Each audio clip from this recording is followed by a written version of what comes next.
Hello, my name is Zach Easter, and today I'm going to talk to you about how the NBA has changed over the years. Now, in the beginning, the NBA was formed in 1949 by molding the BAA, Basketball Association of America, and NBL, the National Basketball League. Today, the NBA has 30 franchises and millions of fans from around the world. Now, that is coming from History.com. The beginning of the NBA, it was a lot of big man, a lot of fundamentals, and not a lot of shooting in the beginning.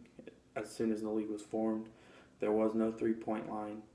There was no dunking. Dunking was not allowed, and that was a problem for many players who had the ability to dunk, but they couldn't. So a lot of times they would protest and tell the NBA that they weren't allowed to dunk, and it was affecting the way they could play because in the early days, a lot of people came from parks and not necessarily colleges. If the teams could scout players, because back then they could, they would go to parks and they would find players, and at the parks they were allowed to dunk. So it was a big problem for players who just wanted to showcase their skills. And as soon as the NBA allowed dunking, which was the early 1970s, there were a lot more fans. It was a lot more excitement. And it made the players have more fun. And playing a sport is all about fun, no matter how much you get paid. The players don't do it because they hate it. The players do it because they love it. It doesn't matter how much money they get paid.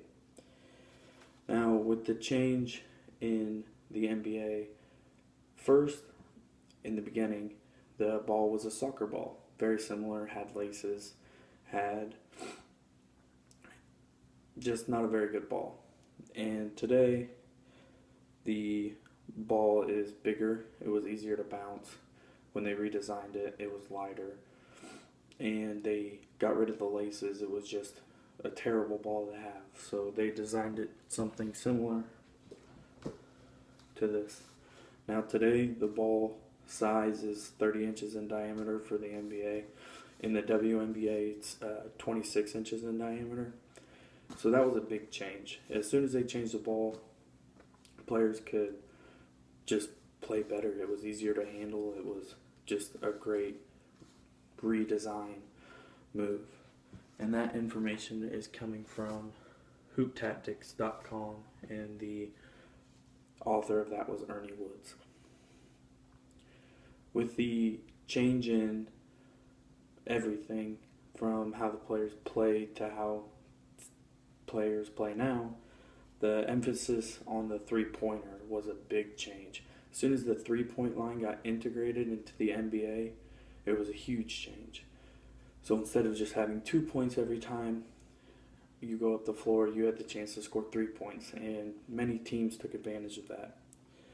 The point guard, back in the day, was mainly he could pass. He ran the offense. He had the knowledge of the game.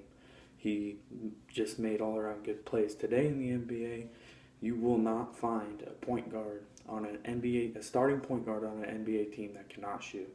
It is unheard of. And that's just a way the game has changed, and for the better, in my opinion. That information is coming from Dave Deckard at BlazersEdge.com. Today, there is also a major lack in big men playing in the NBA. That is because with more shooting today, you don't really need big men. You just need someone that can set screens, who can help get players open.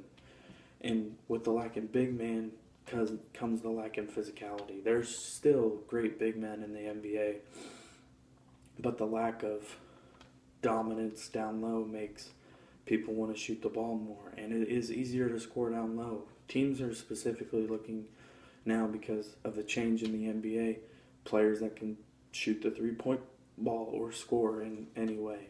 They're not looking for big men who can play defense and all sorts of things like that. That is coming from SwitchNBA.com. And now the game isn't played as physical as it once was. The game used to be played in a very, very physical manner. The players got away with very hard fouls. They would only get technical fouls.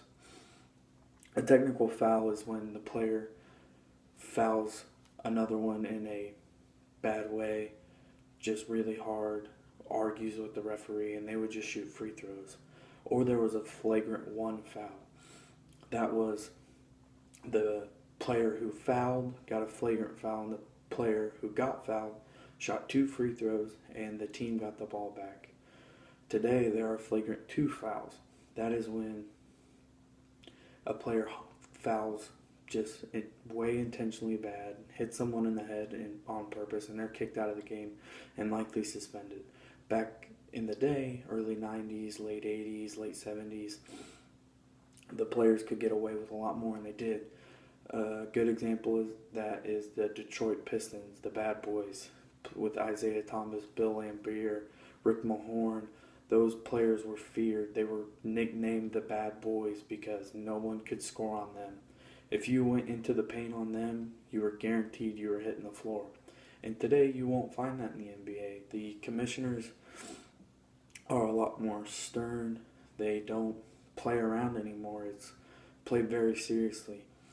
And there are some protests on that. Some players think they need the physicality to just play harder. If they feel like they can't foul as hard, then they feel like they're not trying as hard. Because some players take great pride in being a big, nasty player. And for me, those are the biggest changes in the NBA. And I hope you gain some knowledge about the NBA, how it's changed, and I hope you learned something good. Thank you.